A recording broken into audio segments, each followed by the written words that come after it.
Join me as I dive into the chaos of the 1864 Indian ambush and take on the challenge of simulating a snake attack. Let's see if I can survive. Before we continue, please like and subscribe to our channel to support our community. It's 1864, a time of great turmoil in India. The British Empire is expanding its territories, often through force. This period is marked by numerous skirmishes and battles between British soldiers and local resistance fighters. But what's often overlooked in these tales of war are the silent, deadly threats lurking in the shadows, or rather, in the underbrush. Snakes, venomous and plentiful, pose a significant danger to anyone navigating the Indian wilderness. Soldiers and locals alike faced incredible challenges during these ambushes. They weren't just fighting for their lives against enemy forces. They also had to contend with the very real threat of deadly snakes. The dense forests and grasslands of India are home to some of the world's most venomous snakes, including cobras, kraits, and vipers.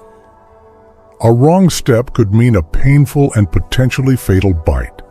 Imagine the chaos and fear that comes with being under attack, not just from bullets and blades, but also from slithering, silent killers. The Indian ambush of 1864 was no exception. British soldiers, confident in their training and firepower, ventured into areas they didn't fully understand, areas teeming with life and death. They prepared for battle, but could they prepare for the unknown dangers lurking beneath their feet? The environment played a crucial role. Dense foliage and the cover of night made it perfect for an ambush.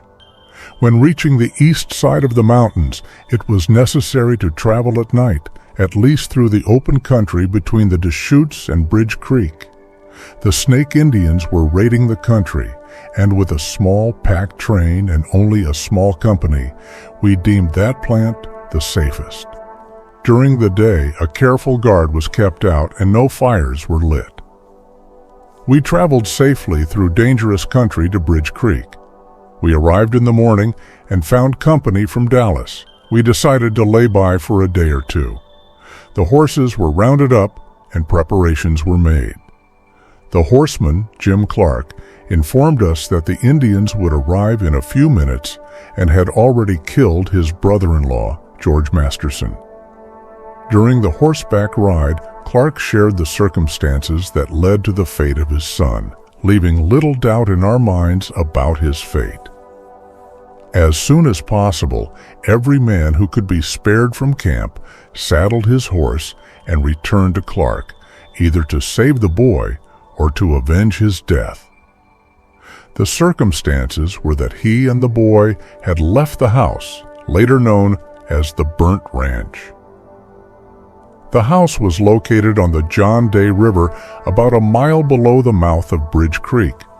The river makes a sudden bend around the point of a high mountain, where the action of water and erosion has washed away the base, leaving a precipitous cliff hundreds of feet high. A large amount of driftwood has been deposited beneath this cliff where Jim Clark went for his firewood.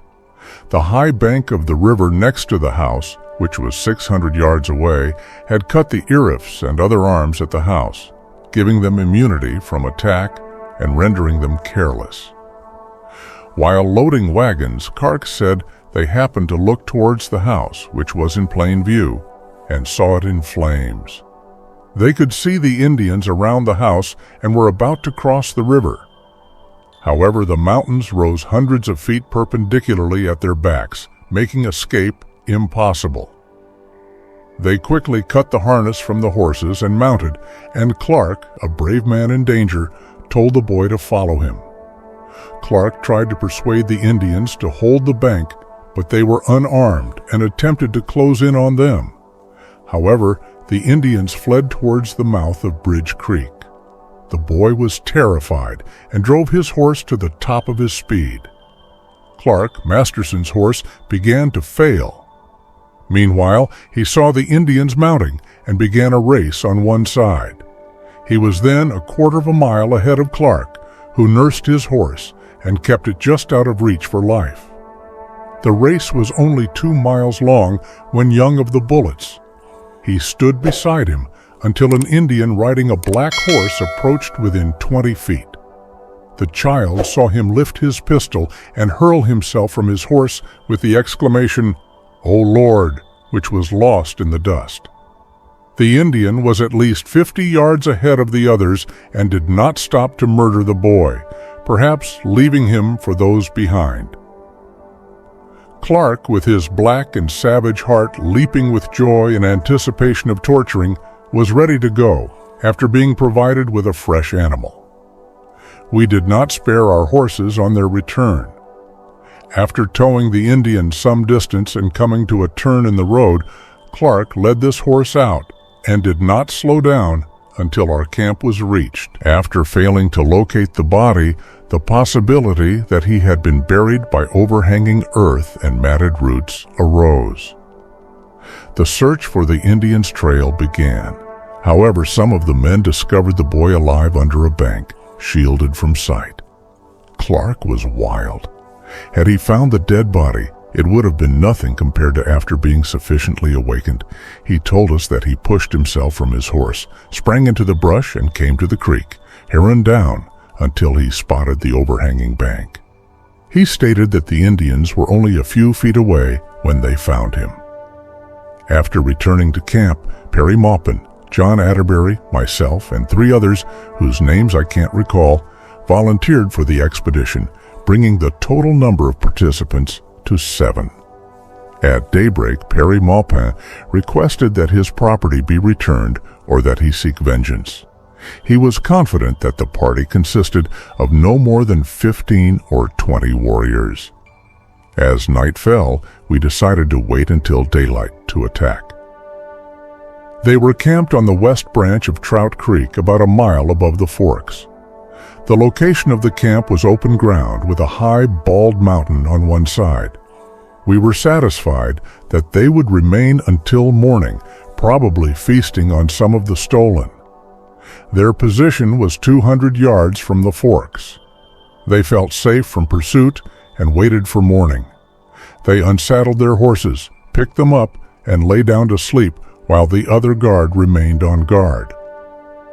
At 3 p.m., they saddled their horses and followed a slight depression in the ground to reach a point within 150 yards of the camp. They took a circuitous route to approach the camp from the south. Everything was settled regarding the approach and point of attack. To avoid arousing the enemy, we dismounted and shot through the eastern sky. It took a long time to see our horses' heads, so we carefully led them by the head to avoid tumbling or being shot. Those who have waited in similar circumstances will appreciate the ovation that had obscured the camp. We urged our horses to run despite our impatience and the slow passage of time. However, as daylight came at last, we formed in line and cautiously advanced. Our heads rose above the light, and we began yelling like furies.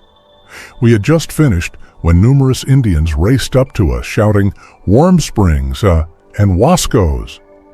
They were calling in jargon and recognized us as friendly Indians, not snakes. Both Jim Clark and Perry Maupin warned their foes not to shoot.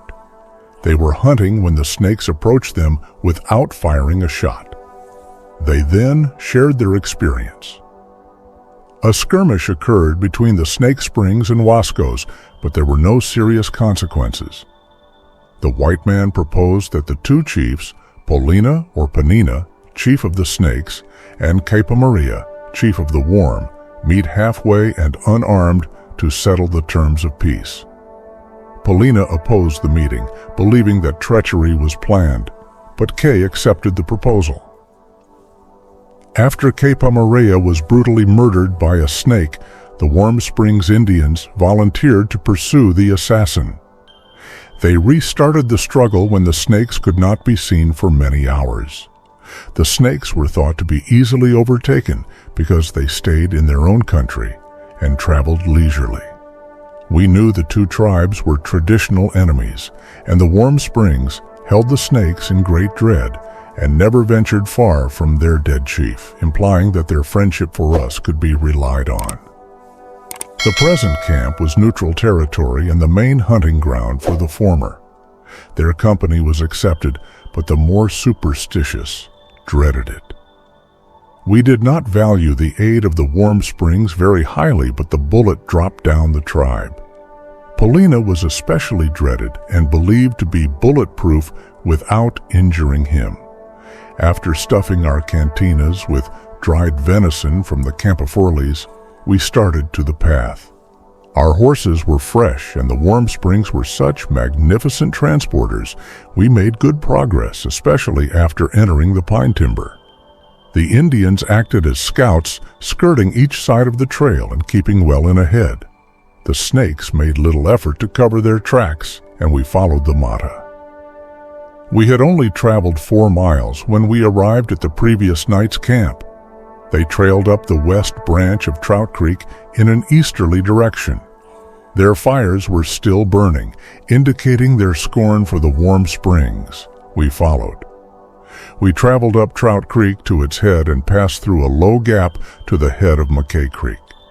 We decided to take the timber until they arrived at camp, so we flowed in a southwesterly direction to its junction with Crooked River. They reported that the grass cut by their horses was as fresh as when it was growing.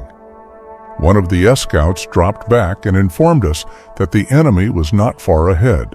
The grass cut by their horses' hooves was as fresh as when it was growing. It was not recommended to overtake the timber until they were at camp, so we advised caution and stayed back from the trail. The council held a meeting to discuss the viability of attacking them at once, or waiting for the snakes to travel down below.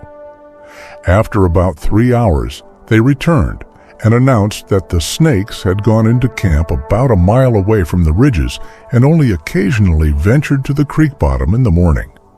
The warm springs were eager for an immediate attack. The camp was located on the edge of an area that could move at night, requiring us to go further. The open glade presented an opportunity for a close approach. We naturally looked to Jim Clark as our leader and advisor, as he was older and far more experienced than any other party. Clark eventually advised an immediate attack. We were getting into their territory. The plan was for a portion of the warm spring to approach from the west, making a detour and approaching the closest point of timber to the camp. After separating, they should stampede their horses and turn to the left through the thick timber, keeping well behind the ridge until they were about opposite the camp. They then mounted and tied their horses in a thicket of firs. We moved silently, almost as shadows, up the ridge and crossed over the crest to begin the pine quills.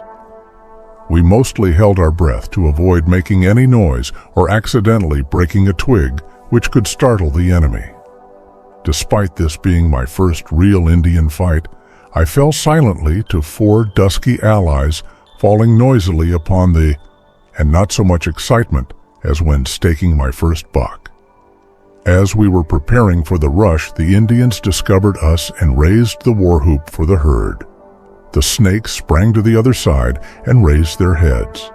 Led by their fear, they gained access to the camp and their weapons and began to save their horses. As the concealment was no longer effective, we fled into the woods and opened fire. The savages followed us down the creek and towards the nearest shelter. I recall dropping on my knee and firing on a large foe. At the crack of the rifle, he jumped into the air and fell, and I knew I had made a good decision. I rushed to my feet, grabbed my revolver, a Colt's Navy, and kept up with the crowd. However, they were terrified and fled as if one of the warm springs had gone insane. Jim called a halt, and they continued to fight until the snakes area. After reloading our rifles, we discovered 4 dead Indians who refused to share their bloody trophies. One of them had his leg broken by a rifle ball and had been dispatched by our allies. The operation of lifting the scalp was simple, and a knife was run around the head just above I had no wish to see the operation repeated. Some of those who escaped must have been somewhat successful, but intense sadness was felt not only by our team, but also by our allies who were wounded, although we had no way of knowing the number of them. The expedition had been Polina had escaped. He was a scourge of whites in southeastern Oregon and could be seen kneeling by my side while I fired at fleeing savages. However, he was reserved for the legacy of Howard Maupin, which will be discussed in a future chapter. After murdering 4 Indians, we captured a number of ponies and some stolen stock from the whites. We gave the ponies to our pals at Warm Springs, along with a captured pistol. After destroying everything we couldn't carry, including camp items, we returned to our horses and started back. We parted with our friends at their camp the night before, who packed up and took their dead chief with them to reach the reservation as soon as possible. After bidding them farewell, we saddled up again and pushed on to Bridge Creek, where we arrived in daylight, unsaddled our horses, and picked them to graze and rest for the evening. We had been in the saddle for almost 48 hours with just brief breaks. Our horses were exhausted and we needed to re-recruit. We stayed at Bridge Creek for many days, recruiting horses and relaxing. During a recent expedition, the enemy outnumbered us and invaded our country. While some may argue that we were taking desperate measures, we had adopted our own tactics and relied on surprise. Had we come out in the open and shown ourselves, we would have likely fared poorly in such an unequal competition. Secrecy was our only safe course, requiring both skill and caution. We knew the Indians would be off guard and would never dream of pursuing us, and when it was remarked that an Indian can't hit the barn, I understood. Years later, in the first battle in the lava beds with the Modocs, I asked General Wheaton to signal to Howard Maupin, an old Indian fighter and father of the youth who accompanied us, as soon as possible.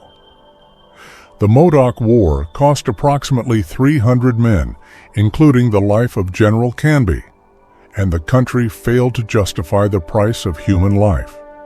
We battled the main day and suffered greatly before retreating under cover of nightfall. In 1864, Colonel William Thompson stated that we could have beaten the enemy in 20 minutes with less casualties. What do you think about this harrowing tale of survival against both man and nature? Share your thoughts in the comments below. If you're interested in more stories of historical battles and the untold dangers faced by soldiers, be sure to check out my other videos.